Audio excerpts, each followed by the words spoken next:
ஒரு ஏழை விவசாயி ஒரு மோசமான பணக்காரரிடம் பெரிய கடன் வாங்கியிருந்தார். திருப்ப முடியாததால் பணக்காரர் ஒரு ஒப்பந்தம் வைத்தார். விவசாயியின் மகளை திருமணம் செய்தால் கடனை மன்னிக்கிறேன் தீர்மானிக்க அவர் ஒரு விளையாட்டு வைத்தார். ஒரு பையில் கருப்பு கல் மற்றும் வெள்ளை கல் வைப்பதாகச் சொன்னார்.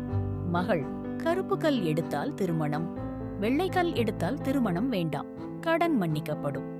ஆனால் பணக்காரர் இரண்டும் கருப்பு கற்களாகவே பையில் வைத்ததை மகள் கவனித்தாள். உடனே யோசித்து எடுத்த கல்லை தவறி தரையில் விழுந்தது போல செய்தாள். பையில் உள்ளதை பாருங்கள், நான் எதை எடுத்தேன் என்று தெரியும் என்றாள். பையில் இருந்தது கருப்பு கல்.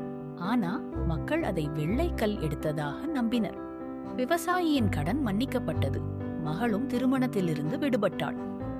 கதை நெறி: சூழ்நிலை எவ்வளவு கடினமாக இருந்தாலும் புத்திசாலித்தனமும் துணிச்சலும் உதவலாம்.